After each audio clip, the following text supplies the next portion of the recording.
Sister लियानलियन ने गर्मजोशी से मुस्कुराते हुए स्नेहपूर्वक अपनी बाँह को मदर फैंग से जोड़ा। अगर मुझे पता होता कि माँ यहाँ इंतज़ार कर रही हैं तो लियानलियन उन्हें विदा करने नहीं आती। ये युवा लड़की पहले कभी जिन हवेली नहीं गई थी, वह रास्ता पूछ रही थी। सौभाग्य से मैंने उसे मुख्य परिवार की सबसे बड़ी बेटी के साथ बूढ़ी महिला के लिए आशीर्वाद की प्रार्थना करने के बाद वापस आते हुए देखा और उसे यहाँ ले आया।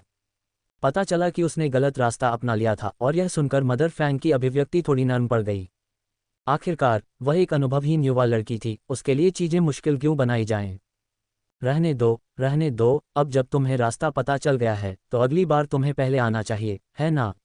मदर फैंग ने अपने पीछे खड़ी छोटी नौकरानी की ओर देखते हुए कहा। चतुर नौकरानी तुरंत आगे बढ़ी और लिन युआन के हाथों से मूनकेक की टोकरी ले ली और उसे तेजी से रसोई में ले गई। लिन युआन ने जल्दी से सिर हिलाया, मीठी मुस्कान के साथ। मदर फैंग अभी भी दयालु हैं। युवान आज इतनी देर से आया, फिर भी माँ अभी भी भविष्य में युवान में व्यापार शुरू करने के बारे में सोच रही हैं। माँ फैंग ने बहुत पहले ही देख लिया था कि यह युवा लड़की चतुर थी। ये देखकर कि वह उसकी बातों का निहितार्थ समझ गई है, वह भी हंस पड़ी। फिर ये सुनिश्चित करने के लिए कि कोई ध्यान नहीं दे रहा है, वह लिन युआन के पास पहुंची और फुसफुसाते हुए बोली, हमारे मुख्य परिवार की सबसे बड़ी बेटी की शादी का प्रस्ताव रखा जाने वाला है, तुम्हें पता है। वृद्ध महिला को अपनी सबसे बड़ी बेटी की चिंता है और वह चाहती है कि सब कुछ सही हो, यहाँ तक कि वह व्यक्तिगत रूप से शादी के केक में भी शामिल होती है। आपके मूनकेक बहुत अच्छे हैं, निश्चित रूप से आप शादी के केक बनाने में भी कुशल हैं, है ना? अगर वे बूढ़ी औरत की नज़र में आ गए तो आपको निश्चित रूप से बड़ा मुनाफा होगा। मदर फैंग की आंखों में सच्ची खुशी देखकर लिन युआन ने मौखिक रूप से उनका धन्यवाद व्यक्त किया, लेकिन वह अपने दिल में समझती थी कि अगर व्यापारिक सौदा हो गया तो मदर फैंग को भी निश्चित रूप से बहुत सारे लाभ प्राप्त होंगे। यही असली कारण था कि मदर फैंग खुश थीं। हालांकि उसने अपनी आंख के कोने से एक झलक देखी और देखा कि सिस्टर लियानलियन किसी कारण से अचानक उदास लग रही थी, खासकर उस समय जब मदर फैंग ने बताया कि कैसे बूढ़ी महिला सबसे बड़ी बेटी की देखभाल करती है। थोड़ी देर में छोटी नौकरानी टोकरी लेकर लौटी और माँ फैंग के कान में कुछ शब्द फुसफुसाए। मदर फैंग ने बार बार सिर हिलाया, टोकरी को लिन युआन के पास वापस ले गईं और उसे सौंपने के लिए अपनी आस्तीन से चांदी की एक थैली निकाली। मूनकेक बहुत अच्छे हैं, बूढ़ी महिला निश्चित रूप से उन्हें पसंद करेगी। ये बची हुई चांदी है, इसका अच्छी तरह ध्यान रखना। बूढ़ी महिला निश्चित रूप से स्वयं मूनकेक का निरीक्षण नहीं करेगी। ऐसा प्रतीत होता है कि छोटी नौकरानी अभी अभी उन्हें गिनने और निरीक्षण करने के लिए रसोई घर में गई थी। लिन युआन को पता था कि बड़े घरों में कई नियम होते हैं और उसने कुछ भी अतिरिक्त नहीं कहा। ये देखकर कि मदर फैंग उसकी ओर देख रही थी, उसने जल्दी से अपनी मुस्कान को जितना संभव हो सके फैलाया, चांदी की थैली ली और चतुराई से मदर फैंग के हाथ में कुछ चांदी के टुकड़े भी रख दिए। धन्यवाद माँ। ओह, ये तो तुम्हारे अपने मूनकेक हैं जो अच्छे हैं, मुझे धन्यवाद क्यों? इस बार मदर फैंग का मना करने का कोई इरादा नहीं था। वह तुरंत चांदी लेते हुए कान से कान तक मुस्कुराई और छोटी नौकरानी के साथ जाने से पहले लिन युआन को शादी के केक के बारे में याद दिलाया। जब तक मदर फैंग दूर नहीं हो गई तब तक सिस्टर लियानलियन ने घुरघुराहट और बड़बड़ाहट नहीं की। बूढ़ी मूर्ख, बकवास कर रही है। अगर बूढ़ी महिला को वास्तव में मुख्य परिवार की सबसे बड़ी बेटी की परवाह होती तो वह उसके लिए ऐसा रिश्ता तय नहीं करती। तभी लिन युआन को सिस्टर लियानलियन की पहले की धुंधली अभिव्यक्ति का कारण समझ में आया। ऐसा लग रहा था कि उसे अपनी ही युवती के लिए खेद महसूस हो रहा था। लिन युआन को जिन परिवार के मामलों के बारे में कुछ पता था, जिन परिवार की लेडी जिन ने मास्टर मजिस्ट्रेट के परिवार में एक निरंतरता मैच के रूप में प्रवेश किया था, जो लिन सियू की भावी सौतेली माँ होगी। जिस दिन लिन परिवार हंगामा करने आया था, उसने लाओ फैंग को ये कहते सुना कि मास्टर मजिस्ट्रेट का सबसे बड़ा बेटा जिन परिवार की वैध बेटी के साथ शादी के लिए बातचीत कर रहा था। मदर फैंग और सिस्टर लियानलियन के बीच बातचीत से यह स्पष्ट था कि यह वैध बेटी परिवार की दूसरी शाखा से जिन लिंगलिंग नहीं हो सकती थी, बल्कि मुख्य परिवार की यह एकाकी और ठंडी सबसे बड़ी बेटी जिन युयू थी। जिन परिवार की वैध बेटी और कोई भी वैध बेटी नहीं, बल्कि मुख्य परिवार की सबसे बड़ी बेटी वह जुमा टाउन में एक उल्लेखनीय व्यक्ति थी। आखिर उसने मास्टर मजिस्ट्रेट के परिवार के निकम्मे सबसे बड़े बेटे को कैसे चुना? इसमें कोई आश्चर्य नहीं कि सिस्टर लियानलियन भी इसे अनुकूल दृष्टि से नहीं देखती। जिन युयू के लिए खेद महसूस करते हुए लिन युआन ने सोचा कि जिन युयू की चाची पर्दे के पीछे साजिश रचने में व्यस्त रही होंगी। यद्यपि जिन परिवार शक्तिशाली था, लेडी जिन आखिरकार सिर्फ एक उपपत्नी थी और पहली पत्नी द्वारा छोड़ा गया वैध पुत्र ही सच्चा सबसे बड़ा वैध पुत्र था, जो भविष्य में मास्टर मजिस्ट्रेट के परिवार की संपत्तियों का उत्तराधिकारी होगा। अपनी भतीजी का उससे विवाह करना वास्तव में पारिवारिक संपत्ति को सुरक्षित रखने का एक अच्छा तरीका था, लेकिन ये तरीका सचमुच कपटी था। बहन लियानलियन, नाराज मत होइए, आखिरकार शादी की चर्चा अभी शुरू ही हुई है। ये कहना अभी भी जल्दबाजी होगी कि यह सफल होगा या नहीं। लिन युआन को मास्टर मजिस्ट्रेट के सबसे बड़े बेटे से बहुत अधिक उम्मीदें नहीं थीं, जो किसी भी समय कोई बड़ी गलती कर सकता था। बहन लियानलियन की शिकायत बस एक क्षण की स्पष्टता थी और बोलते ही उन्हें खेद हो गया। उसने एक गांव की लड़की से ऐसी बातें क्यों की जिसे उसने केवल 2 बार देखा था। यदि संयोगवश किसी ने सुन लिया और यह बात वृद्ध महिला के कानों तक पहुंच गई तो ये युवा महिला के लिए अच्छा संकेत नहीं होगा। इसे ध्यान में रखते हुए सिस्टर लियानलियन ने जल्दी से लिन युआन की आस्तीन पकड़ ली और फुसफुसाते हुए चेतावनी दी, ऐसा दिखाओ कि तुमने आज की चर्चा के बारे में कुछ नहीं सुना। चाहे बूढ़ी महिला कुछ भी सोचे, वह निश्चित रूप से युवा महिला की परवाह करती है। लापरवाही से मत बोलो। लिन युआन जानती थी कि वह क्या सोच रही थी और लियानलियन की भोली भाली और स्पष्टवादिता पर चुपचाप हंसते हुए उसने गंभीरता से सिर हिलाया और वादा किया। लियानलियन से अलग होते समय लिन युआन स्वाभाविक रूप से अपने हिस्से का रजत पदक नहीं भूली, जिसे लियानलियन ने बिना किसी उपद्रव के खुशी से स्वीकार कर लिया। हालांकि अभी भी भौहें चढ़ाते हुए कहा, मुझे वास्तव में उम्मीद नहीं है कि आप युवा मिस का रजत पदक जीतेंगे। लिन युआन समझ गया कि उसका क्या मतलब है और उसने आश्वस्त करते हुए उसका हाथ थपथपाया, चिंता मत करो, युवा मिस जैसी किसी को निश्चित रूप से अच्छी किस्मत मिलेगी। मैं ये कहने की हिम्मत रखता हूं कि उसकी शादी की संभावना निश्चित रूप से विफल हो जाएगी। इस पर लियानलियन हंसी और अपना मुंह ढक लिया। तुम ऐसे बात कर रही हो जैसे कि तुम कोई भविष्य बताने वाली चुड़ैल हो। अब से हमारी युवा मिस को जो भी पेस्ट्री की जरूरत होगी मैं आपसे खरीदूंगा। बस इतना सुनिश्चित कर लें कि आप मुझे अच्छा सौदा दें। बेशक, लिन युआन ने अपने संभावित भविष्य की पेस्ट्री की दुकान के बारे में सोचा और मुस्कुराई। दरअसल मैं शहर में एक पेस्ट्री की दुकान खोलने की योजना बना रही हूँ। जब मैं शुरू करूँ तो सिस्टर लियानलियन को आना होगा और मेरा समर्थन करना होगा। लियानलियन के साथ भविष्य के मामलों को खुशी खुशी निपटाने के बाद लिन युआन अपनी खाली टोकरी लेकर चली गई और अपनी 2 छोटी बहनों को साथ ले गई। जिन हवेली से फूमन बिल्डिंग तक का रास्ता छोटा नहीं था, इसलिए उसने मुख्य सड़क पर टहलने और घूमने का फैसला किया। दोनों युवा लड़कियां, जो दिल से बच्चों जैसी थीं, सामानों की चकाचौंध भरी श्रृंखला को देखकर मंत्रमुग्ध हो गईं और वहां से जाना नहीं चाहती थीं। हालांकि लिन युआन ने सावधानी से चारों ओर देखा, क्योंकि उसने शहर में एक दुकान खोलने की योजना बनाई थी। इसलिए उसने इस अवसर का उपयोग संभावित स्थानों की तलाश करने और बिक्री के लिए किसी भी अच्छी दुकान पर नजर रखने के लिए किया। हालांकि वह पहले कुछ और वर्षों के लिए अपने माता पिता के साथ रहना चाहती थी और उसने इतनी जल्दी एक दुकान खोलने की योजना नहीं बनाई थी। पिछले कुछ दिनों की घटनाओं ने उसका दृष्टिकोण बदल दिया था। लिन परिवार के लोग उन्हें परेशान करने आए थे, उन्हें नीची नज़र से देखते थे, इसलिए उसने एक अच्छा जीवन जीने और उन्हें दिखाने के लिए बहुत सारा पैसा कमाने का दृढ़ निश्चय किया। उसकी 2 छोटी बहनों को भी जल्दी से अपनी शिक्षा शुरू करनी थी, कम से कम अगले वसंत तक, इसलिए उसे बिना किसी और देरी के उन्हें स्कूल भेजना पड़ा। फिर उसकी माँ के गर्भ में उसका छोटा भाई था और उसके पिता का पैर था। उसे पूरे परिवार की देखभाल करनी थी और वह बेकार नहीं बैठ सकती थी।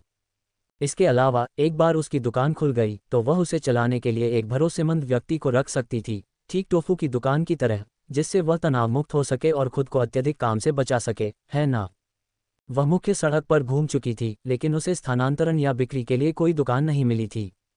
उसने इस परिणाम की आशा की थी। आखिरकार यह मुख्य सड़क थी जहां लगभग कोई भी व्यवसाय पैसा कमा सकता था।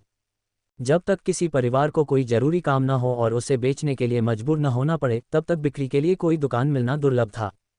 लेकिन ऐसा अवसर किसी को कितनी आसानी से मिल सकता है? यह विचार करते हुए लिन युआन ने नदी के किनारे की सड़कों की ओर अपने कदम बढ़ा दिए। वह उस गली में नहीं गई जहां चुनफेंग बिल्डिंग स्थित थी, भले ही वह गली मुख्य सड़क के बाद जुमा टाउन की दूसरी सबसे व्यस्त सड़क थी।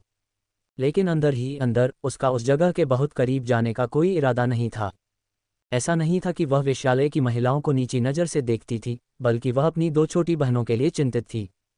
उस सड़क पर आगे पीछे चलने वाले अधिकांश पुरुष बदनाम थे और वह नहीं चाहती थी कि उसकी बहनों को दिन भर ऐसे पुरुषों की निगाहों में देखा जाए।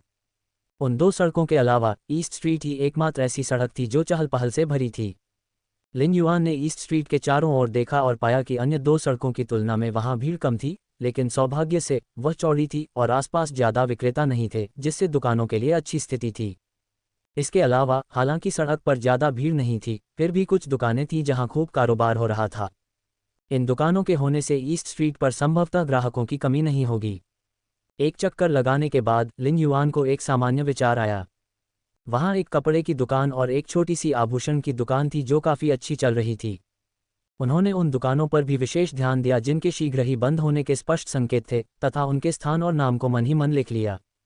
उसने योजना बनाई कि लियूजी उन पर नज़र रखने में मदद करेगी, ताकि यदि उनमें से कोई भी जारी नहीं रख सकता है और स्थानांतरण या बिक्री की सोच रहा है, तो वह आकर कार्यभार संभाल सके।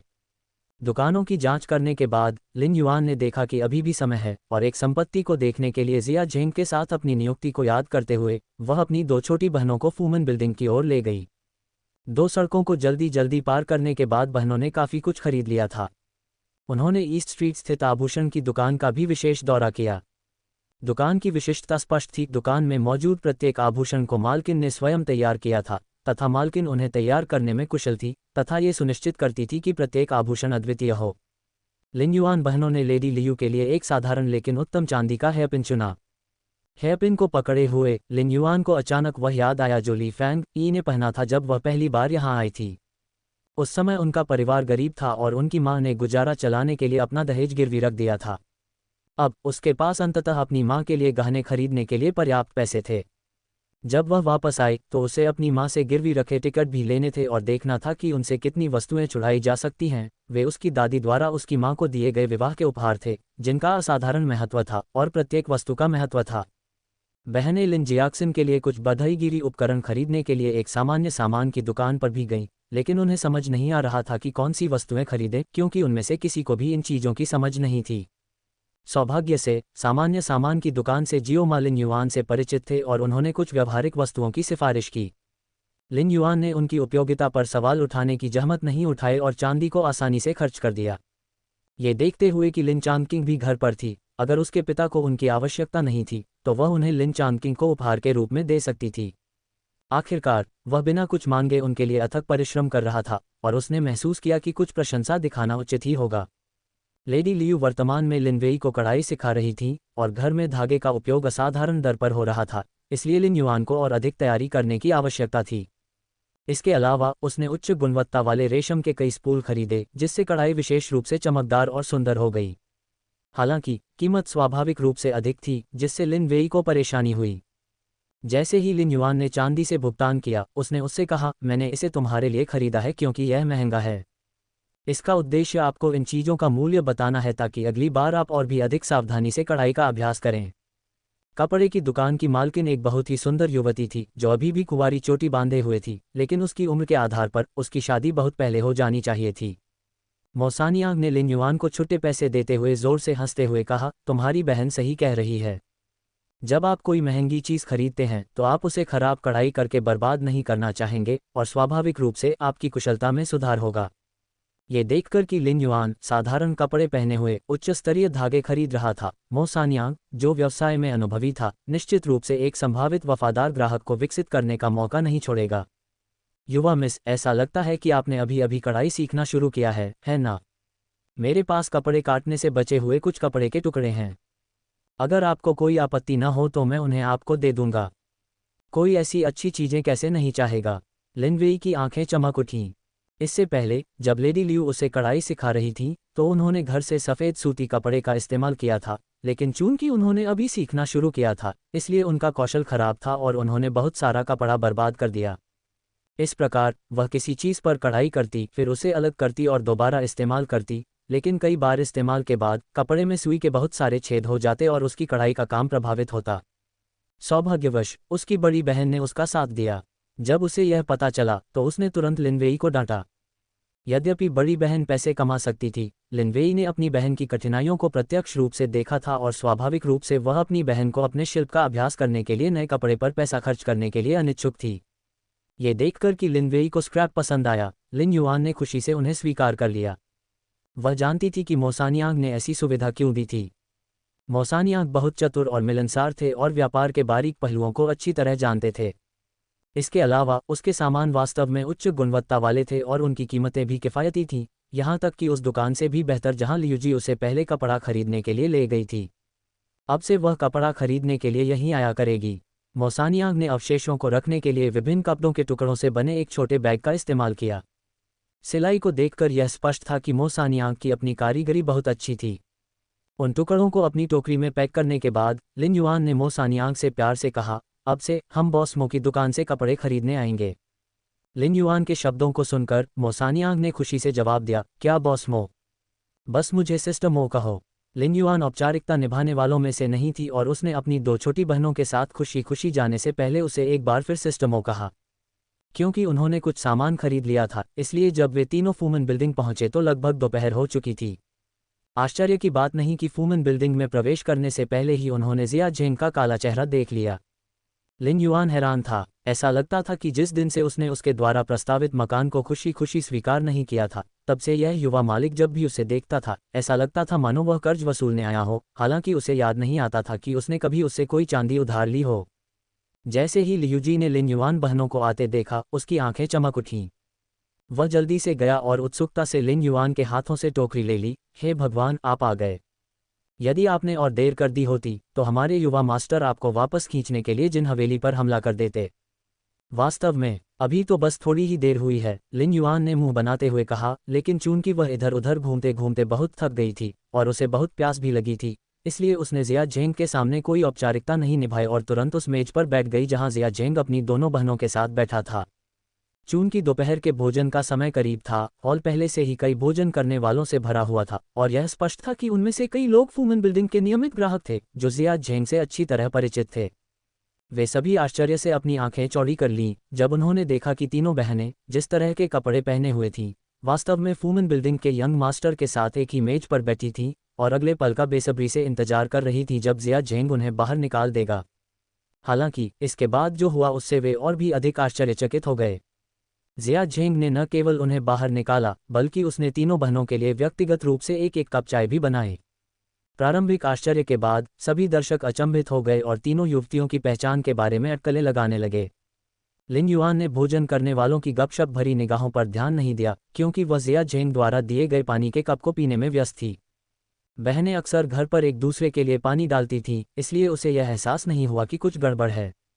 दूसरी ओर जिया झेंग लिन युआन की स्पष्ट स्वीकृति और चाय को तुरंत पीने से बहुत खुश था। उसका चेहरा स्पष्ट रूप से कुछ चमक गया और वह सबसे पहले पूछने वाला था, भूख लगी है?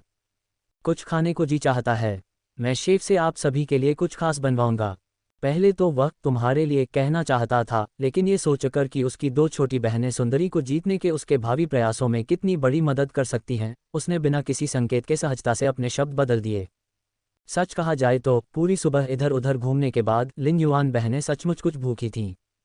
इसके अलावा जैसे ही वे फूमन बिल्डिंग के हॉल में दाखिल हुए, उन्हें विभिन्न स्वादिष्ट व्यंजनों की खुशबू आ रही थी और जियो लिनशून की आंखें सभी प्रलोभनों को झेलने के लिए पर्याप्त नहीं थीं, यहाँ तक कि उसकी लार भी बहने लगी।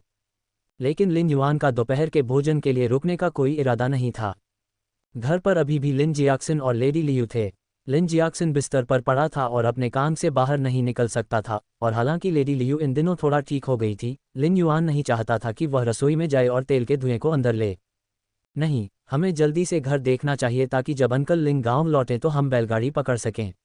ये कहकर लिन युआन ने एक और कप चाय पी, जमीन पर पड़ी टोकरी उठाए और जाने की योजना बनाई। ये देखकर कि उसकी सबसे बड़ी बहन नहीं रुक रही थी, जियो लिनशून को थोड़ी निराशा हुई। जब तक कि लिन वेई ने आकर उसे खींचकर दूर नहीं कर दिया, तभी उसने अपनी आंखें अगली मेज पर भुने हुए चिकन से हटा लीं। जिया झेंग का चेहरा फिर से थोड़ा काला पड़ गया।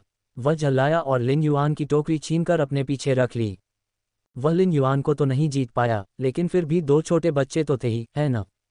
ये सोचते हुए जिया झेंग की नज़रें चालाकी से घूम गईं और उसने जियाओ लिनशून की ओर देखा, जो अभी भी भुने हुए चिकन को छोड़ने के लिए अनिच्छुक लग रहा था, और ललचाया, छोटे, क्या तुम भुना हुआ चिकन खाना चाहते हो? भाई साहब, अभी किसी से इसे बनवा देंगे, कैसा रहेगा? जियो लिनशून ने सहजता से सिर हिलाया, लेकिन फिर उसे अपनी सबसे बड़ी बहन की अस्वीकृति याद आ गई और उसने दृढ़ता से अपना सिर हिला दिया। जिया झेंग को निराशा महसूस हुई, लेकिन उसने हार नहीं मानी और चारा लटकाना जारी रखा। भाई के यहाँ बहुत सारे स्वादिष्ट भोजन हैं, जिनमें ब्रेज्ड मछली, क्रिस्टल कोहनी, भुना हुआ टोफू शामिल हैं। आह, क्या आप हमारे फूमन बिल्डिंग के विशिष्ट व्यंजन फोर्ट जॉयस फॉर्चून बैग को चखना चाहेंगे? यहाँ तक कि सम्राट ने भी इसे खाने के बाद इसकी बार बार प्रशंसा की। जियो लिनशून अंततः अब और नहीं टिक सकी और अपनी बड़ी, पानी भरी आंखों से अपनी सबसे बड़ी बहन को दयनीय दृष्टि से देखने लगी। उस नज़र से प्रभावित होकर लिन युआन ने तुरंत आत्मसमर्पण कर दिया। अपना माथा पकड़कर उसने आह भरी, छोटी बहन, पिताजी और माँ अभी भी हमारा इंतजार कर रहे हैं। चिंता मत करो, चिंता मत करो। लिन युआन की बात पूरी होने से पहले ही जिया झेंग ने बीच में कहा, पिताजी और माँ हो, चाचा और चाची का भोजन, मैंने पहले ही शेफ वांग से इसे तैयार करवा लिया है। लियू जी, बाद में तुम खाने का डिब्बा लेकर शहर के फाटक पर जाना, वहाँ। अंकल लिन फुगुई। लिन युआन जानता था कि वह लिन फुगुई के बारे में बात कर रहा था, जो गाड़ी के साथ आगे पीछे आती जाती रहती थी, लेकिन उसने फिर भी अपने माता पिता के साथ खाना खाने के लिए घर जाने की योजना बनाई थी। अन्यथा अचानक अंकल लिन के साथ इतना अच्छा खाना वापस भेजने से लिन जियाक्सिन दंपत्ति आधे मरणासन हो सकते हैं, है ना? तुम्हें इसमें व्यस्त होने की ज़रूरत नहीं है, हम बाद में घर पर खाना खा लेंगे।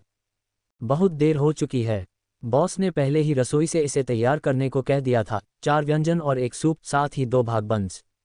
ये पर्याप्त होना चाहिए, जिया झेंग ने कहा, और लियूजी को भोजन का डिब्बा लाने के लिए रसोई में जल्दी जाने का इशारा किया। लियूजी को खरगोश से भी तेज भागते देख लिन युआन के पास अपनी 2 छोटी बहनों के साथ फिर से बैठने के अलावा कोई विकल्प नहीं था।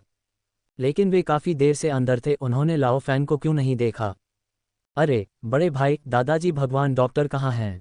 मैंने उसे नहीं देखा है, जियाओ लिनशुंग, जो लाओ फैन के बहुत करीब आ गई थी, ने उत्सुकता से पूछा, जब उसकी नज़रें कुछ देर तक इधर उधर घूम रही थीं। जिया झेंग ने एक घूंट के लिए अपने चाय के कप को उठाते हुए व्यंग्यात्मक लहजे में जवाब दिया, उन्हें मास्टर मजिस्ट्रेट ने आमंत्रित किया है। मास्टर मजिस्ट्रेट ने दादा भगवान डॉक्टर को किसी का इलाज करने के लिए आमंत्रित किया। वाह, दादाजी भगवान डॉक्टर कितने अद्भुत हैं। सच तो यह है कि जियो लिनशुंग को पता नहीं था कि मास्टर मजिस्ट्रेट का क्या पद है। वह उन्हें केवल एक बहुत ही महत्वपूर्ण व्यक्ति मानती थी, क्योंकि गांव वाले हमेशा उनके बारे में बात करते थे। इसलिए यदि लाओ फैन किसी महत्वपूर्ण व्यक्ति के साथ ऐसा व्यवहार कर रहा था, तो इससे वह और भी अधिक प्रभावशाली हो गया। जियो लिनशुंग की आंखों में प्रशंसा वास्तविक थी, और इसने चिकित्सा को आगे बढ़ाने के उसके दृढ़ संकल्प को मजबूत कर दिया। लिन युआन ने यह भी सोचा, क्या लाओ फैन हमेशा मजिस्ट्रेट को नीची नज़र से नहीं देखता था? आखिर वह अचानक उसका इलाज करने के लिए इतना इच्छुक कैसे हो गया? निश्चित रूप से उसका अनुमान सही था। जिया झेंग ने 2 बार झुंझलाते हुए तिरस्कारपूर्वक कहा, कैसा इलाज? यदि मैडम काउंटी मजिस्ट्रेट ने यह उल्लेख नहीं किया होता कि उसे कुछ विशेष रूप से स्वादिष्ट भोजन मिला है, तो वह ली चांग की छोटी उपपत्नी की गर्भावस्था में मदद करने की जहमत नहीं उठाता। ये बूढ़ा आदमी हमेशा खाने के बारे में सोचता रहता है, एक खाने के लिए अपनी प्रतिज्ञाएं भूल गया है। मैं फिर कभी इसकी बात पर भरोसा नहीं करूंगा। तो वह स्वादिष्ट भोजन के लालच में आ गया था, लिन युआन ने मुस्कुराते हुए सोचा। उसने अचानक उसके सामने जिया झेंग के आश्चर्यचकित और स्तब्ध चेहरे पर ध्यान नहीं दिया। लेकिन लिन वेई को अचानक कुछ याद आया और उसने अपनी बड़ी बहन के कान में फुसफुसाया, मास्टर मजिस्ट्रेट की छोटी उपपत्नी के लिए गर्भावस्था को संरक्षित करना। मास्टर मजिस्ट्रेट वास्तव में इस छोटी उपपत्नी का बहुत अच्छा इलाज करते हैं, यहाँ तक कि उसके लिए विशेष रूप से एक डॉक्टर को भी आमंत्रित करते हैं। अरे बड़ी बहन, क्या वह महिला मास्टर मजिस्ट्रेट की छोटी उपपत्नी बन जाएगी? मुझे आश्चर्य है कि क्या मजिस्ट्रेट उसके साथ बेहतर व्यवहार करेगा, या वह इस गर्भवती छोटी उपपत्नी का अधिक पक्ष लेगा। लिन वेई हमेशा से लिन सियू से घृणा करती थी, यहाँ तक कि उसका नाम लेने को भी तैयार नहीं थी। उसने शुरू में उसे वह कहा था, लेकिन अब उसे वह औरत कहने में कोई हिचकिचाहट नहीं थी। जब लिन वेई ने यह बात उठाई, तो लिन युआन भी सोचने लगा। उसने लियान र से सुना था कि लेडी जिन, जो काउंटी मजिस्ट्रेट की अगली पत्नी बनने वाली थी, का स्वभाव बहुत ही अच्छा था, जो द्वितीय मिस जिन लिंगलिंग से मेल खाता था। इस तरह के स्वभाव के साथ क्या वह एक छोटी उपपत्नी को काउंटी मजिस्ट्रेट के बच्चे को ले जाते हुए बर्दाश्त करेगी, और क्या वह गर्भावस्था की सुरक्षा सुनिश्चित करने के लिए विशेष रूप से एक डॉक्टर को भी बुलाएगी? यह आश्चर्य की बात होगी यदि उसने ये सुनिश्चित न किया हो कि छोटी उपपत्नी को रक्त लाल फूलों वाली चाय पिलाई जाए, जिससे गर्भपात हो जाए। लिन सियू के बारे में सोचते हुए, जो काउंटी मजिस्ट्रेट के घर में प्रवेश करने की तैयारी कर रही थी, लिन युआन ने अचानक अपने होठों पर मुस्कुराहट ला दी। यदि यह छोटी उपपत्नी आसानी से पराजित हो जाती तो ठीक, लेकिन यदि वह उग्र होती तो भविष्य में देखने के लिए सचमुच एक दिलचस्प शो होता। लियूजी लिन फुबुई के लिए खाने का डिब्बा देने गई, और लिन युआन ने उससे कहा कि वह उसके द्वारा खरीदी गई चीजें भी साथ ले जाए, लिन फुबुई के चरित्र पर इतना भरोसा करते हुए कि वह रास्ते में उसका सामान नहीं खाएगा। बेशक वह उसे संदेश देना नहीं भूली, अन्यथा उसके माता पिता निश्चित रूप से चिंतित हो जाते। जिया झेंग ने मूल रूप से कुछ लोगों को भोजन करने के लिए सुरुचिपूर्ण कमरे में ले जाने की योजना बनाई थी, लेकिन ये देखते हुए कि लिन युआन भोजन के लिए रुकने के लिए अनिच्छुक थी, और अब जब वह अंततः सहमत हो गई, तो उसे डर था कि अगर उसने स्थान बदलने का सुझाव दिया तो ये लड़की परेशान हो सकती है, जिद्दी हो सकती है, और फिर वापस चली जाएगी। इसलिए समूह ने हॉल में ही भोजन किया। ये नियमित ग्राहकों के लिए सुविधाजनक था, जो लगभग सभी हॉल के इस तरफ देख रहे थे और सोच रहे थे कि फूमन बिल्डिंग के यंग मास्टर से व्यक्तिगत ध्यान पाने वाला व्यक्ति बहुत महत्वपूर्ण व्यक्ति होगा। यदि जिया झेंग को दूसरों से दूरी बनाए रखने की प्राथमिकता न होती, तो अब तक उनकी मेज पर काफ़ी रौनक आ गई होती। वास्तव में जिया झेंग ने इस बार कोई कमी नहीं की और जल्दी से कई व्यंजन परोस दिए, जिनमें से प्रत्येक अगले के समान ही प्रभावशाली था, जिसमें भुना हुआ चिकन, क्रिस्टल पोर्क नकल, फोर्ट जॉय फॉर्चून बैग, भुना हुआ टोफू और अन्य जैसे सॉस बीफ, भुना हुआ हंस, फोर्ट जॉय meatball, braised spare ribs, 2 प्रकार की मछली, एक उबली हुई और एक ब्रेज्ड शामिल थी। न केवल जियाओ लिनशुन बल्कि लिन युआन भी व्यंजनों की विविधता देखकर चकित थी। जिया झेंग अपनी दोनों बाहें क्रॉस करके खड़ा था, अपनी आत्मसंतुष्ट अभिव्यक्ति को छुपाने में असमर्थ था। उसकी नज़रें बहनों पर बार बार घूम रही थीं। वह उस दृश्य की कल्पना कर रहा था जब उन्होंने भूख से खाना खा लिया था और मेज को अस्त व्यस्त कर दिया था। हालांकि ऐसा लग रहा था कि व्यंजनों से भरी मेज ने लिन युआन और उसकी बहनों में ज्यादा उत्साह नहीं जगाया। ये व्यंजन आपके स्वाद के अनुरूप नहीं हैं। जिया झेंग ने कुछ निराश और चिंतित महसूस करते हुए पूछा।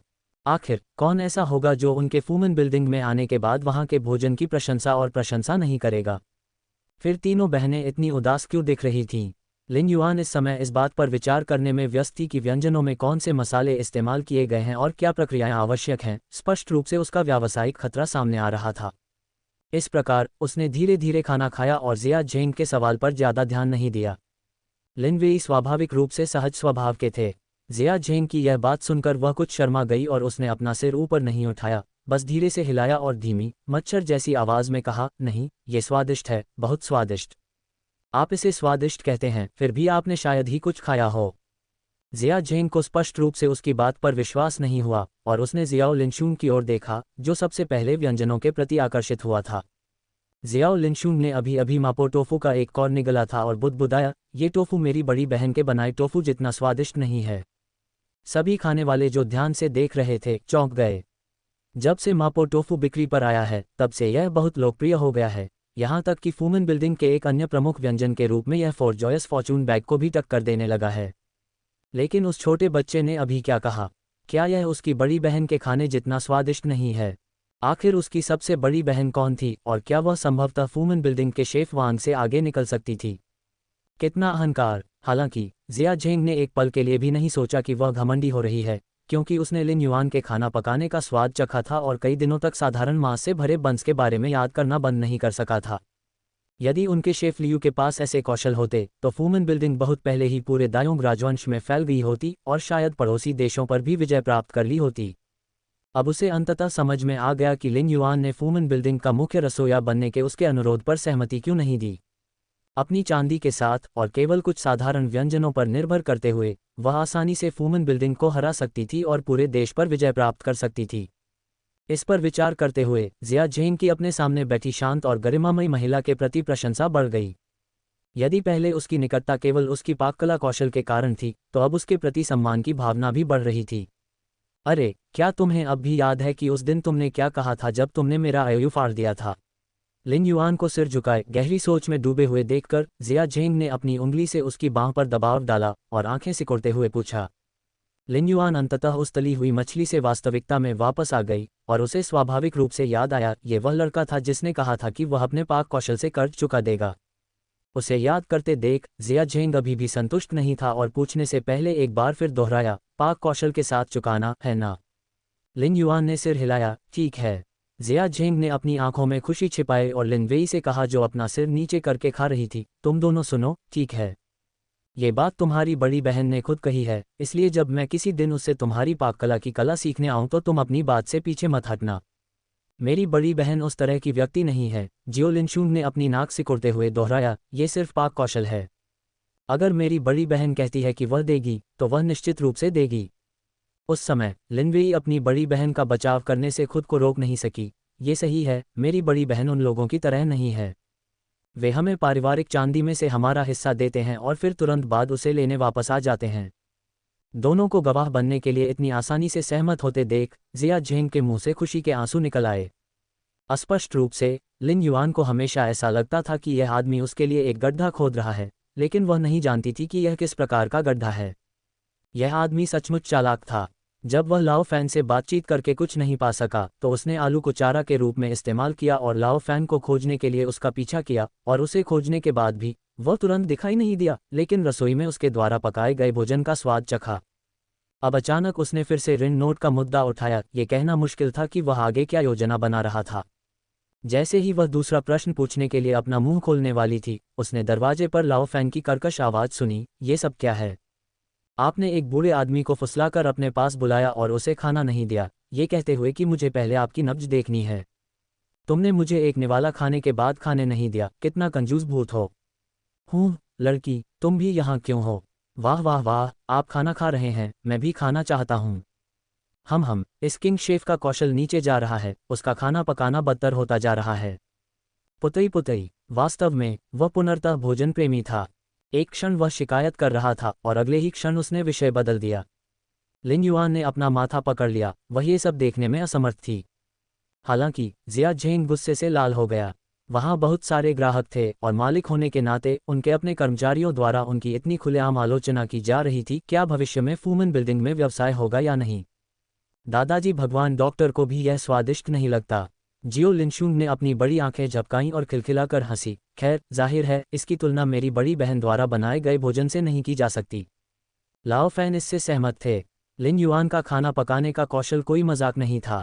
यद्यपि सीमित परिस्थितियों के कारण सामग्री की तुलना फूमन बिल्डिंग में उपलब्ध सामग्री से नहीं की जा सकती थी, फिर भी उसने जो भोजन बनाया वह आंखों और तालू के लिए एक दावत था, जो निश्चित रूप से उसकी भूख बढ़ाने में सक्षम था। अरे अरे लड़की, जब तुम यहाँ हो तो तुम बूढ़े आदमी के लिए कुछ क्यों नहीं पकाती? पिछले कुछ दिनों से मुझे आपके हाथ का खाना खाने का आनंद नहीं मिला है। देखो देखो, मैं भूख से कितना दुबला हो गया हूँ। लाओ फैन ने अपने मोटे गालों को जोर से रगड़ा, उसकी मून जैसी आंखें लगभग चमक रही थीं। लिन युआन ने अपने होंठ सिकोड़ लिए, उसने सोचा कि बूढ़ा आदमी मोटा हो रहा है, पतला नहीं। इसके अलावा उसे महत्वपूर्ण काम भी निपटाना था। क्या कल आप मेरे पिताजी के लिए एक युपंच प्रदान करने के लिए निर्धारित नहीं हैं? तब मैं तुम्हारे लिए खाना बनाऊंगा। आज मुझे कुछ काम करने हैं, मुझे पहले निकलना होगा। वह पहले ही पूरी सुबह देरी से आई थी। उसे जल्दी से संपत्ति की जांच करनी थी और घर वापस जाना था जहां उसके माता पिता इंतजार कर रहे थे। अपनी बहनों को जाने का संकेत देने के बाद लिन युआन को अचानक कुछ याद आया और वह लाओ फैन को चिल्लाने के लिए वापस मुड़ी। ये लगभग मध्य शरद ऋतु उत्सव है, मैंने कुछ मूनकेक बनाए हैं, उन्हें आजमाओ। दरवाजे में प्रवेश करते ही उसने लियूजी को मूनकेक दे दिए थे और उसने उन्हें तुरंत लाओ फैन के कमरे में पहुंचा दिया होगा। ये सुनकर कि लड़की उसके लिए खाने के लिए कुछ लाना नहीं भूली है, लाओ फैन, जो निराश हो गया था, अचानक खुश हो गया। लियूजी को पुकारते हुए वह ऊपर की ओर भागा और इससे पहले कि लिन युआन दरवाजे से बाहर कदम रख पाता, ऊपर से जयकार की आवाज आए, वाह ये हैं। हा, ली चांग, तुम छोटे बदमाश, तुम मेरे साथ साझा नहीं करना चाहते थे, अब देखो मेरे पास कितने हैं। हा। लिन युआन ने अपना सिर हिलाया और मुस्कुराई, इस बूढ़े बच्चे के लिए उसके पास शब्द नहीं थे। कई लोगों ने फूमन बिल्डिंग की गाड़ी ली और पूर्व की ओर चल पड़े। यद्यपि लिन युआन ने लाओ फैंग को एक शांत जगह खोजने के लिए कहा था, लेकिन यह अभी भी जुमा टाउन शहर के भीतर था और ऐसी जगह ढूंढना आसान नहीं था। हालांकि उन्हें यह देखकर आश्चर्य हुआ कि जिया झेंग का निवास वास्तव में अच्छा था। हालांकि उन्होंने केवल एक चौथाई घंटे से भी कम की यात्रा की थी, फिर भी यहाँ पहले से ही बहुत कम लोग थे। वहाँ लोग कम थे, लेकिन मकान जर्जर नहीं थे। ये शहर का झुग्गी झोपड़ी वाला क्षेत्र नहीं था। ये स्पष्ट था कि जिया झेंग ने काफ़ी प्रयास किया था। लिन युआन ने जिया झेंग पर एक नज़र डाली, जो जियाओ लिनशुन के साथ उंगली स्पर्श का खेल खेल रहा था। उसने ये खेल अपनी छोटी बहन को सिखाया था और अब उन दोनों को इसका आनंद लेते देख वह अपने मुंह के कोनों को ऊपर की ओर उठाए बिना नहीं रह सकी। युवा मास्टर, मिस लिन, हम आ गए हैं, लियूजी ने घोषणा की जैसे ही उसने गाड़ी रोकी और पर्दा उठाया। ये कहना पड़ेगा कि जिया झेंग का स्वाद सचमुच उत्कृष्ट था। निवास का बाहरी भाग भले ही साधारण हो, लेकिन अंदर का भाग काफ़ी अच्छा था। वहाँ 2 विशाल और उज्ज्वल स्टोर रूम थे, जिनमें कई मेज और कुर्सियाँ थीं, जो लगभग 80% नई थीं। लिन युआन ने उन्हें टैप किया और उनकी मजबूती से बहुत संतुष्ट हुआ। पिछवाड़े में 4 विंग कमरे और 2 भंडारण कमरे थे। लिन युआन इधर उधर घूमते हुए ये सोच रहा था कि उस जगह का उपयोग कैसे किया जाए। 2 भंडारण कक्षों का उपयोग काम के लिए किया जा सकता है, एक सोया दूध पीसने के लिए और दूसरा टोफू बनाने के लिए। जहाँ तक 2 दुकानों की बात है तो वे टोफू को ठंडा करने के लिए एकदम उपयुक्त थीं, क्योंकि वे साफ सुथरी और हवादार थीं। हालांकि अगर वे यहाँ टोफू बनाने जा रहे थे तो भंडारण कक्षों में 2 बड़े स्टोव लगाने की आवश्यकता होगी। उसने अपने कदमों से कमरों के आकार को सावधानीपूर्वक मापा। 2 बर्नर वाला स्टोव बनाना थोड़ा मुश्किल होता, क्योंकि श्रमिकों को काम करने के लिए जगह की आवश्यकता होती, इसलिए उसने 3 बर्नर वाला स्टोव बनाने और उसे कमरे के बीच में रखने का निर्णय लिया। इस तरह वे एक तरफ आग जला सकते थे और दूसरी तरफ सोया दूध पका सकते थे। 4 विंग वाले कमरों में से 2 बड़े कमरे श्रमिकों के रहने के लिए होंगे। अन्य 2 कमरों को इस प्रकार विभाजित किया जाएगा कि एक कमरे में प्रबंधक का कार्यालय और शयन कक्ष दोनों काम करेगा, तथा दूसरे कमरे को वह स्वयं के लिए सुरक्षित रखेगी। यद्यपि वह टोफू की दुकान का प्रबंधन करने के लिए यहाँ लंबे समय तक रहने का इरादा नहीं रखती थी, लेकिन अपने लिए एक कमरा होना अच्छा था, ताकि जब उसके माता पिता स्वस्थ हो जाएं, तो वे शहर में घूमने आ सकें और आराम करने के लिए एक जगह मिल सके। जिन कमरों का जिक्र जिया झेंग ने पहले किया था, उनके अलावा वहाँ 2 छोटे कमरे थे जो सोयाबीन, चावल के सिरके आदि के भंडारण के लिए काम आ सकते थे, जो बहुत अच्छा था। इन विवरणों की योजना बनाने के बाद लिन युआन को अंततः आंगन के चारों ओर अच्छी तरह से देखने में आसानी महसूस हुई। जिया झेंग, लिन वेई और जियाओ लिनशुन के साथ एक हरे भरे अनार के पेड़ की ओर इशारा कर रही थी, और वह जियाओ लिनशुन की चटखारे लेने और लार टपकाने की आवाज़ें धीरे धीरे सुन सकती थी। यह अनार के पकने का मौसम था और अप्रत्याशित रूप से घर खरीदने के साथ ही मीठे पके अनार का बोनस भी मिला। लिन युआन को अपने पिछले जीवन में अनार बहुत पसंद था और अब वह भी खुद को रोक नहीं पा रही थी, लेकिन उसके मुंह से लार टपक रही थी। हालांकि ये स्पष्ट था कि यह अनार का पेड़ बहुत फलदार नहीं था। इस बड़े पेड़ से केवल 1 दर्जन फल लटक रहे थे, जिनमें से प्रत्येक का आकार मुट्ठी भर था। मध्य शरद ऋतु उत्सव के निकट आने के कारण फल अभी तक नहीं टूटे थे। अनार, क्या मैं एक कोशिश कर सकती हूँ? जैसे ही लिन युआन पास आए, उसने जियो लिनशुन का अनुरोध स्पष्ट रूप से सुना। निश्चित रूप से वह छोटा सा खाने का शौकीन व्यक्ति विरोध नहीं कर सका।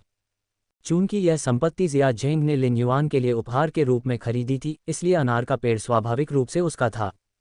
हालांकि जिया झेंग अभी भी उस खेल को लेकर नाराज था जो उन्होंने रास्ते में खेला था, जिसमें छोटे ने उसे हरा दिया था।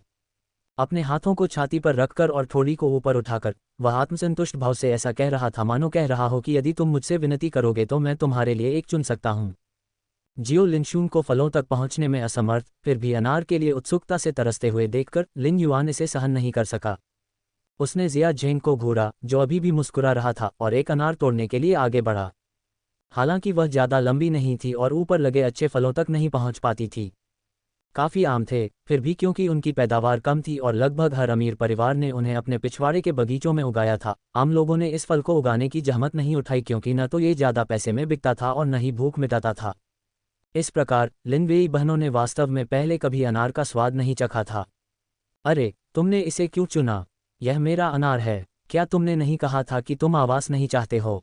जिया झेंग ने एक भान उठाए, कुछ हद तक नाराज था कि वह जियाओ लिनशुन को सफलतापूर्वक छेड़ नहीं पाया था, लेकिन उसके बाद लिन युआन की प्रतिक्रिया से काफ़ी खुश था। क्या आपने मुझे आवास नहीं दिया? यदि आपने मुझे ये निवास स्थान दिया है, तो स्वाभाविक रूप से इसके अंदर के फलदार वृक्ष भी मेरे हैं।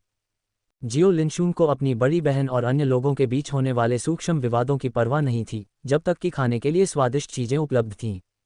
उसने खुशी खुशी अपनी बड़ी बहन के हाथ से अनार ले लिया, और इससे पहले कि लिन वेई कुछ कह पाती, जियो लिनशुन ने पहले ही अपने चमकदार छोटे दांत दिखाकर उसे काट लिया। हिस, लिन युआन और जिया झेंग, जो पहले भी अनार के छिलके का कड़वा स्वाद चख चुके थे, मुंह बनाने से खुद को रोक नहीं पाए। पुई, इसका स्वाद बहुत बुरा है। पुई पुई। जियो लिनशुन के छोटे से चेहरे पर झुर्रियां पड़ते देख जिया झेंग खुद को रोक नहीं सका और जोर से हंसने लगा। उसके हाथ उसके पेट को सहला रहे थे। लिन युआन भी अपनी हंसी रोक नहीं सकी। उसने अपनी छोटी बहन के हाथ से अनार ले लिया और उसे सावधानी से छीलना शुरू कर दिया और समझाया, देखिए, अनार के मामले में आपको अंदर के बीज खाने चाहिए, बाहरी छिलके नहीं। और इसके अलावा, तुम क्या कर रहे हो? इससे पहले कि वह अनार छील पाती, उसे एक हाथ से छीन लिया गया। जिया झेंग ने व्यंग्य किया, आपकी ताकत के साथ आप इसे रात तक छील नहीं पाएंगे। लिन युआन को नीचा दिखाने के बाद जिया झेंग को अचानक अपनी जीभ काटने की इच्छा हुई। उसने इसे क्यों छीन लिया? उसे छोटी बच्ची को रात होने तक अनार के साथ संघर्ष करने देना चाहिए था, तब वह उसके साथ अधिक समय तक रह सकता था। अरे, कैसी मूर्खता है! दूसरी ओर लिन युआन एक पल के लिए स्तब्ध रह गया। यद्यपि यह टिप्पणी असभ्य थी, फिर भी वह उसके प्रति कृतज्ञता महसूस कर रही थी। आखिरकार वह अनार अभी तक नहीं टूटा था और उसे छीलने में वास्तव में बहुत प्रयास करना पड़ा होगा। जिया झेंग की पतली पीली उंगलियों को अनार के छिलके को कुशलता से छीलते हुए देखकर लिन युआन थोड़ा मुस्कुराए और अपनी छोटी बहनों के साथ बातचीत जारी रखी। अनार के पेड़ के अलावा आंगन में 2 सेब के पेड़ भी थे। अनारों की तुलना में सेब काफ़ी अच्छे उगे, प्रत्येक मोटा और गुलाबी लाल था, जिससे पता चलता है कि पिछले मालिक ने उनकी अच्छी देखभाल की थी। सेब के पेड़ों की छंटाई काफ़ी नीचे से की गई थी, जिससे लिन युआन आसानी से ऊपर पहुंचकर सेब तोड़ सकता था। अपने माता पिता के बारे में सोचते हुए उसने कुछ और फल तोड़ने का निर्णय लिया ताकि वे उन्हें खिला सकें। बेशक जिया झेंग को धन्यवाद देने के लिए उसने स्वाभाविक रूप से उसके और लाओ फैन के लिए भी कुछ तैयार किया। सेब और अनार दोनों हाथों में लेकर जियो लिनशुंग पहले ही आनंद लेने के लिए एक पत्थर की बेंच पर बैठ गई थी। लिन युआन को चिंता हुई कि उसकी छोटी बहन बहुत जल्दी खा लेगी और बीच से उसका गला घुट जाएगा, इसलिए उसने तुरंत लिन वेई से उस पर नज़र रखने को कहा। छोटी बहनों ने बड़े चाव और खुशी से खाना खाया। कैसा है? मैंने जो घर चुना है वह बुरा नहीं है ना? जिया झेंग लिन युआन के सामने अपनी बाहें क्रॉस करके खड़ा था, उसके चेहरे पर आत्मप्रशंसा का भाव था। इससे पहले कि लिन युआन कुछ बोल पाता, उसने उत्सुकता से कहा, इसे भूल जाओ, तारीफ की कोई ज़रूरत नहीं है। मैंने उनके बारे में काफ़ी सुना है। मैं ये सब समझता हूँ और मैं इससे थक गया हूँ। इसके अलावा आप कभी भी इससे अधिक प्रभावशाली बात नहीं कह पाते। लिन युआन का मुंह ऊपर उठा, वह वास्तव में धन्यवाद के कुछ शब्द कहने की योजना बना रही थी, क्योंकि घर वास्तव में उसके अनुकूल था और यहाँ तक कि लाओ फैन भी ऐसा उपयुक्त घर नहीं ढूंढ पाया होगा। लेकिन जैसे ही उसने सुना कि यंग मास्टर की बीमारी फिर से बढ़ गई है, लिन युआन उसके साथ खेलने से खुद को रोक नहीं सकी। वह जानबूझकर अपने पंजों पर खड़ी हो गई ताकि जिया झेंग अपनी थोड़ी को ऊपर उठाए हुए उसे स्पष्ट रूप से अपनी आंखें घुमाते हुए देख सके। फिर उसने कहा, चूंकि आप इसे सुनकर थक गए हैं, इसलिए मैं इसे नहीं कहूंगी। इसके अलावा ये घर बस इतना सा है, मेरी कल्पना से कोसों दूर। जिया झेंग की सांस गले में अटक गई और उसे अपना संयम वापस पाने में काफ़ी समय लगा। आपने क्या कल्पना की थी? क्या तुम्हारी तरह एक सुरक्षित छोटी बच्ची इससे बेहतर घर की कल्पना कर सकती है? ये 3 कमरों वाली वह जर्जर फूस की झोपड़ी तो नहीं होगी, है ना? फूस की झोपड़ी के बारे में क्या ख्याल है? जब तक मैं इसे एक बड़े घर में तब्दील नहीं कर देता, तब तक प्रतीक्षा करें, बस इस पर अपनी नज़रें गड़ाए न रखें और जाने से इनकार न करें। मुझे आपकी फूस की झोपड़ी बहुत पसंद आएगी। हा, खांसी खांसी, तुम सच में चुटकुले सुनाना जानते हो। दोनों बहनें, जो खुशी खुशी खाना खा रही थीं, ने देखा कि उनकी सबसे बड़ी बहन और वह फिर से खाना खा रहे हैं, और दोनों ने छोटे वयस्कों की तरह अपना सिर हिलाया।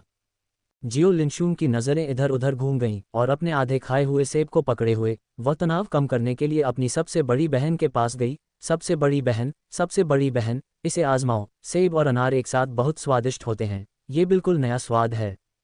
लिन युआन ने फिर जिया झेंग के साथ अपनी बातचीत रोक दी और जियाओ लिनशुंग के हाथ में सेब और अनार को देखा और अचानक एक धूर्त मुस्कान में बदल गई।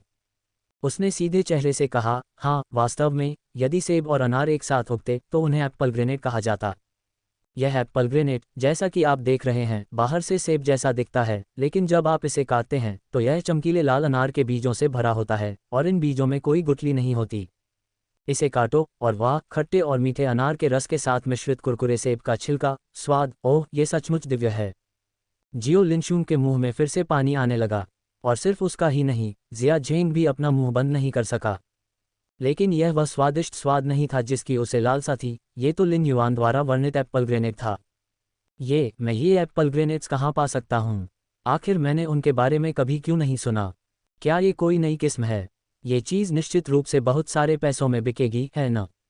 अरे छोटी बच्ची, मैं इसे कहाँ पा सकता हूँ? क्या तुम इसे मुझे बेचोगी? कृपया। इस बारे में क्या ख्याल है? आइए साझेदारी करें, 50-50 शेयर, कैसा लगता है? कोई अच्छा नहीं? फिर 40-60, तुम 60, मैं 40। लिन युआन को बिना कुछ कहे हंसते हुए देखकर जिया झेंग चिंतित हो गया और दृढ़ता से अपने पैर पर मुहर लगाई। ठीक है, आप जीतते हैं। 70-30 का बंटवारा, तुम 70, मैं 30। जिया झेंग की पीड़ा भरी अभिव्यक्ति को देखकर लिन युआन अंततः खुद को रोक नहीं सका। मूलतः वह उसे केवल चिढ़ा रही थी, उसे यह उम्मीद नहीं थी कि उसका लालच उसकी सोच से कहीं अधिक गहरा होगा। अपने संकल्प को दृढ़ करते हुए लिन युआन ने उसकी कल्पना को पूरा करने का निर्णय लिया। ये एप्पल ग्रेनेड्स, वास्तव में अभी तक कोई भी इन्हें उगाने में कामयाब नहीं हुआ है, मुझे पहले केवल एक बार इन्हें लगाने का सौभाग्य मिला था। हालांकि चूंकि युवा मास्टर इतने गंभीर हैं, इसलिए मैं थोड़ा त्याग कर सकता हूं और आपको साधना का रहस्य बता सकता हूं। जिया झेंग को जोर से सिर हिलाते हुए देखकर लिन युआन ने गंभीरता से अनार और सेब के पेड़ों की ओर इशारा करते हुए कहा, आप अनार के आधार पर एक छोटी शाखा दबाते हैं, और जब ये थोड़ा बड़ा हो जाता है तो आप एक सेब के पेड़ की शाखा पर एक पायदान काटते हैं और अनार की शाखा को उस पर ग्राफ करते हैं। इस तरह एप्पल ग्रेनेड धीरे धीरे बढ़ेगा। आप क्या सोचते हैं? मुझे पूरा विश्वास है कि अपनी अद्वितीय चतुराई के साथ, युवा स्वामी, आप निश्चित रूप से एप्पल ग्रेनेड की खेती करने में सक्षम होंगे। सही, लिन युआन आपकी जीत और आपकी बढ़ती संपत्ति के लिए आपको अग्रिम बधाई देने के लिए यहाँ है। जिया झेंग लिन युआन के एप्पल ग्रेनेड के वर्णन से पूरी तरह से मंत्रमुग्ध हो गया, तथा उसके बाद उसने जो भी प्रशंसात्मक शब्द कहे, उसे वह ध्यान से सुन नहीं पाया। उसने प्रसन्नतापूर्वक ताली बजाई, आहा, एक बार जब मैं इस एप्पल ग्रेनेड की खेती कर लूंगा और दयोंग राजवंश का अधिपति बन जाऊंगा तो देखते हैं कि क्या बुरा आदमी अभी भी मेरी व्यावसायिक आकांक्षाओं में बाधा डालेगा या नहीं। हाँ, झेंग की प्रतीत होने वाली अभिव्यक्ति को देखकर लिन युआन के मुंह के कोने में लगभग एक मांसपेशी मरोड़ उठी। उसने धन के प्रति आसक्त लोगों को देखा था, लेकिन उसने कभी किसी को इतना आसक्त नहीं देखा था। यहाँ तक कि उसके साथ बैठी लियूजी को भी संदेह था कि वह इतने स्पष्ट झूठ पर विश्वास कर सकता है। लिन वेई अपनी सबसे बड़ी बहन को सबसे अच्छी तरह जानती थी और निश्चित रूप से उसकी आंखों में मनोरंजन की चमक को नहीं भूलती थी। हालांकि इस पर विचार करने के बाद भी उसके पास जिया झेंग के सुंदर भ्रम को तोड़ने का दिल नहीं था। हवेली का मामला आसानी से निपट गया। जिया झेंग ने उसे कभी नहीं बताया कि उसने कितनी चांदी खर्च की, लेकिन लियूजी, जो उस पर करीब से नजर रख रहा था, उसे ठीक ठीक पता था। ये चांदी के 100 तैल से भी कम था। ऐसा कहा जाता है कि जो व्यक्ति पहले वहां रहता था, उसके परिवार के घर में अचानक कोई आपात स्थिति आ गई थी, इसलिए उन्होंने जल्दबाजी में संपत्ति बेच दी और झूमा टाउन छोड़ दिया। लिन युआन ने आज जिन हवेली में जो कुछ कमाया था उसमें से 80 टैल चांदी गिनकर जिया झेंग को दे दी। जिया झेंग ने स्वाभाविक रूप से इसे स्वीकार करने से इनकार कर दिया, भले ही लिन युआन ने भविष्य में उसे स्वादिष्ट भोजन न लाने की धमकी दी। कोई अन्य विकल्प न होने पर लिन युआन ने पैसे वापस ले लिए।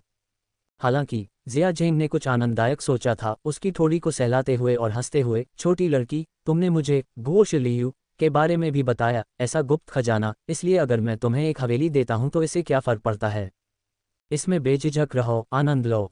लिन युआन ने अपने होठों को कसकर दबाया, उसके प्रति कुछ दोषी महसूस कर रही थी। जब वह लिन परिवार की घाटी में वापस लौटी तब तक शाम हो चुकी थी। मूनकेक अच्छी कीमत पर बिक गए थे और टोफू बनाने की कोई जल्दी नहीं थी।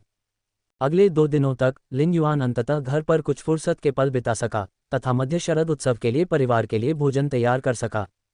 उसने पहले से ही चिपचिपा चावल खरीद लिया था और चावल के केक बनाने की योजना बना रही थी।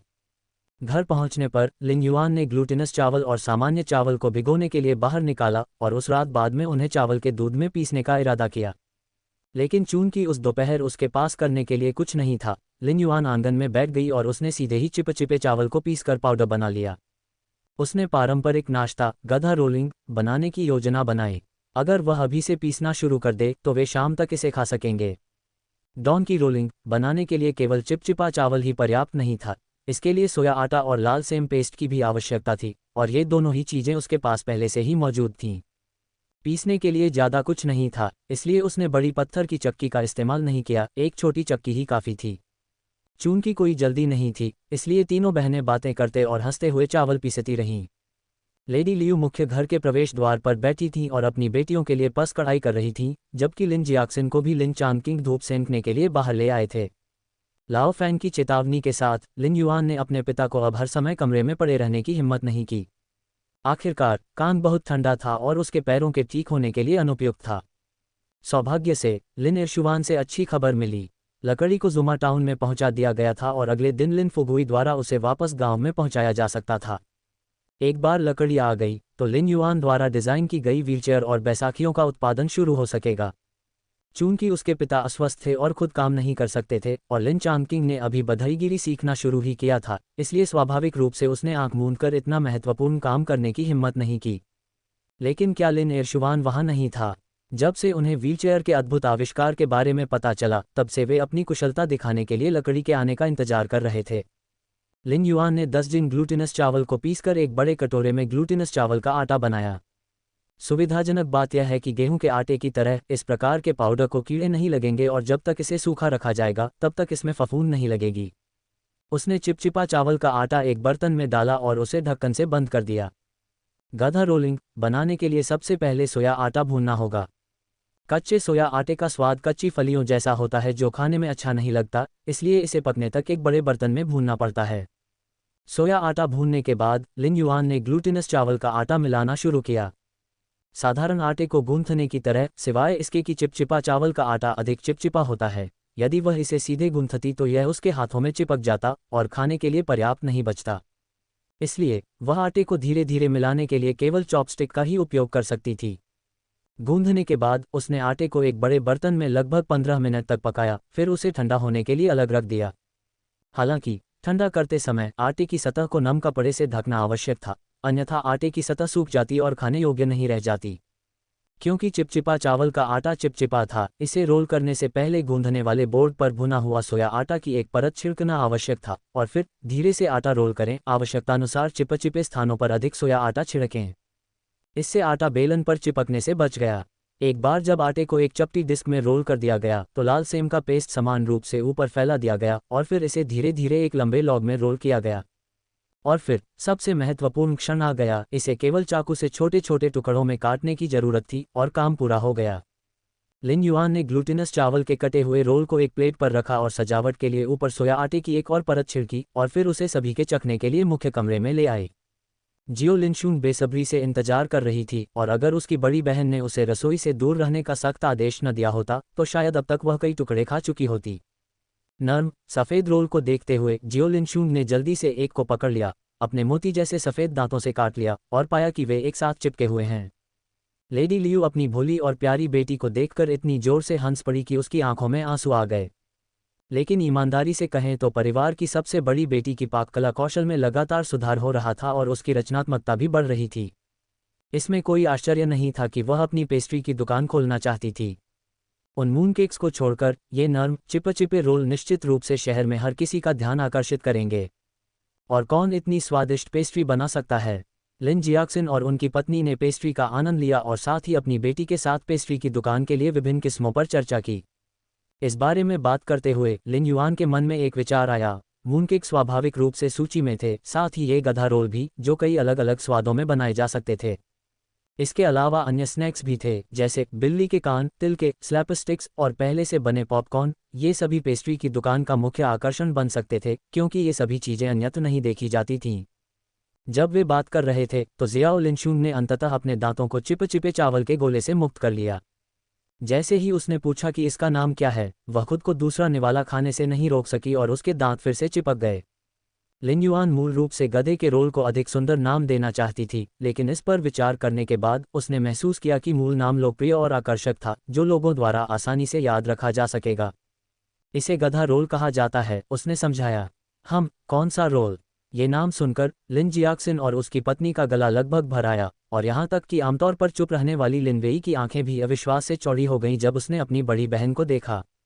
ऐसे स्वादिष्ट और मुलायम व्यंजन का नाम वास्तव में गधा रोल रखा गया था। बड़ी बहन, क्या आप इससे अधिक सुखद नाम नहीं चुन सकती? अपने परिवार की आश्चर्यचकित निगाहों को देखकर लिन युआन ने हंसते हुए कहा, देखिए, क्या सतह पर सोया आटे की एक परत नहीं है? क्या यह उस गधे जैसा नहीं है जो पीली मिट्टी में लौट रहा है और उससे ढका हुआ है? ये देखकर कि उन सभी ने सिर हिलाया, लिन युआन ने आगे कहा, तो मैंने इसका नाम गधा रोल रखा। इसके अलावा यह कोई विशेष रूप से सुरुचिपूर्ण व्यंजन नहीं है। हमारी भावी पेस्ट्री शॉप को हमेशा केवल धनी लोगों की ही सेवा नहीं करनी चाहिए, इसका उद्देश्य आम जनता को भी प्रसन्न करना होना चाहिए। इसीलिए इसका नाम गधा रोल सबसे उपयुक्त है। अपनी बेटी की बातें सुनकर लिन जियाक्सिन और उसकी पत्नी दोनों ने अपनी सहमति व्यक्त की। जब उन्होंने पहली बार सुना कि उनकी बेटी ने मूनकेक को एक टाइल चांदी में बेचा है तो वे काफ़ी हैरान रह गए थे। वे मूनकेक में प्रयुक्त सामग्री की लागत से अच्छी तरह परिचित थे, जो वास्तव में इतनी महंगी नहीं थी। इसलिए दंपति ने इस बात पर भी विचार किया था कि क्या उन्हें अपनी बेटी से इस बारे में बात करनी चाहिए कि वह उन्हें इतनी अधिक कीमत पर न बेचे। वे हमेशा इस बात से असहज महसूस करते थे। अब जबकि उनकी बेटी ने पहल करके कहा था कि वह उन्हें कम कीमत पर बेचना चाहती है, तो स्वाभाविक रूप से वे खुश और राहत महसूस कर रहे थे। गधा रोल को बहुत अधिक नहीं खाना चाहिए, विशेष रूप से बच्चों और गर्भवती महिलाओं द्वारा, इसलिए लिन युआन ने अधिकतम 5 टुकड़े ही लाए थे, प्रत्येक व्यक्ति के लिए एक। जियो लिन शुआंग ने अपना गधा रोल समाप्त कर लिया था और अभी भी संतुष्ट नहीं थी। उसने अपनी बड़ी बड़ी आंखें दयनीय भाव से झपकाईं, अपनी बड़ी बहन की ओर देखा और एक और टुकड़ा चाहा। सामान्य परिस्थितियों में लिन युआन उसे ये दे सकता था, लेकिन इस बार वह दृढ़ता से ऐसा नहीं कर सकती थी। उन्होंने अभी तक रात का खाना नहीं खाया था और अपनी छोटी सी खाने की शौकीन प्रकृति को जानते हुए अगर जियाओ लिनशुंग ने 2 डोंकी रोल खाए और फिर एक कटोरा चावल खाया तो शायद शाम तक उसे अपच और पेट फूलने की समस्या हो जाएगी। रात्रि भोजन में कुछ विशेष नहीं था। दोपहर के समय जिया झेंग ने लिन फुगुई से जो भोजन मंगवाया था वह अभी भी अधिकांशतः खाया नहीं गया था। लिन युआन ने बस एक बर्तन में चावल पकाया और बर्तन को दोबारा गर्म किया। रात के खाने के बाद रसोई में अभी भी भीगे हुए चिपचिपे चावल के बारे में सोचते हुए वह उसे देखने गई। जब वह जाने वाली थी तो उसने देखा कि लिन जियाक्सिन हिचकिचा रहा था और कुछ कहना चाहता था। लेकिन इससे पहले कि वह अपना मुंह खोल पाता, लेडी लियू ने उसे रोक दिया। ये सोचकर कि शायद वे जिया झेंग के बारे में पूछना चाहते हैं, उसने कोई आपत्ति नहीं की और चावल को पीसकर दूध बनाने लगी।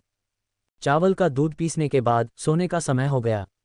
जैसे ही वह अपने कमरे में दाखिल हुई, उसने लिन जियाक्सिन और लेडी लियू को अगले कमरे में धीमी आवाज में बात करते सुना।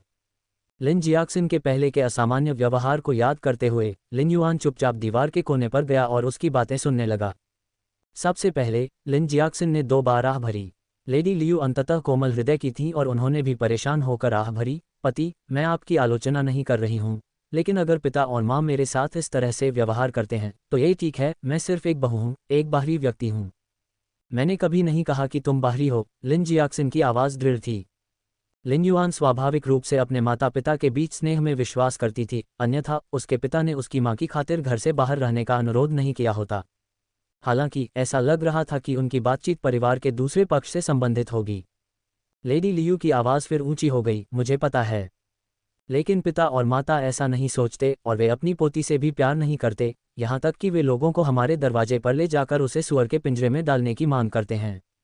इस बिंदु पर लेडी लियू की आवाज़ स्पष्ट रूप से बढ़ने लगी, स्पष्ट रूप से उत्तेजित। लिन जियाक्सिन ने धीमी आवाज में कुछ कहा, जिससे लेडी लियू थोड़ा शांत हुई और फिर बोली, पति, पिता और माँ ने पहले ही हमसे संबंध तोड़ लिए हैं। अब आप दाया को उनके लिए चांदी लाने के लिए भेजना चाहते हैं। ऐसा नहीं है कि सिर्फ मैं ही असहमत हूँ, बल्कि लड़कियां भी इससे सहमत नहीं होंगी। इसके अलावा अभी भी आपके सबसे बड़े चाचा और तीसरे चाचा हैं, वे हमारे बारे में क्या सोचेंगे? क्या वे सोचेंगे कि हम वहाँ सिर्फ नाटक देखने आए हैं? लेकिन पिताजी को स्ट्रोक हुआ है, लिन जियाक्सिन ने निराश होकर कहा। आखिरकार, चाहे लिन जियानलिंग ने उनके साथ कितना भी बुरा व्यवहार किया हो, वे फिर भी उसके पिता और माता थे। जब उसे पता था कि उसके पिता बीमार हैं तो वह चुपचाप कैसे खड़ा रह सकता था और कुछ नहीं कर सकता था। तो शायद मैं किसी और दिन चुपके से चला जाऊंगा। आइए, बच्चों के लिए इसे कठिन न बनाएं। आप अपनी भाभीियों के बारे में भी जानते हैं। यदि वे कुछ अप्रिय बात कहते हैं और बच्चे उसे बर्दाश्त नहीं कर पाते तथा परेशान हो जाते हैं, तो हम क्या करेंगे? लेडी लियू ने कुछ और कहा, लेकिन लिन युआन का अब सुनने का दिल नहीं था और वह चुपचाप पश्चिमी कमरे में लौट गया। लिन युआन ने लैंप बंद कर दिया और कांध बिस्तर पर लेट गई, उसका मन अशांत था। वह लिन जियाक्सिन की भावनाओं को समझती थी, चाहे उस तरफ हालात कितने भी खराब क्यों न हो, वे फिर भी उसके खून के माता पिता थे। उसे अपने पिता को उनके पुत्रवत कर्तव्य निभाने से रोकने का कोई अधिकार नहीं था। हालांकि यह आवश्यक नहीं है कि उसके पिता की सद्भावना को उनसे अच्छी प्रतिक्रिया मिले। वह अपनी मां को जाने नहीं दे सकती थी। जो लोग वास्तव में इसे सहन नहीं कर सकते थे वे बच्चे नहीं थे, बल्कि उसके बीमार माता पिता थे।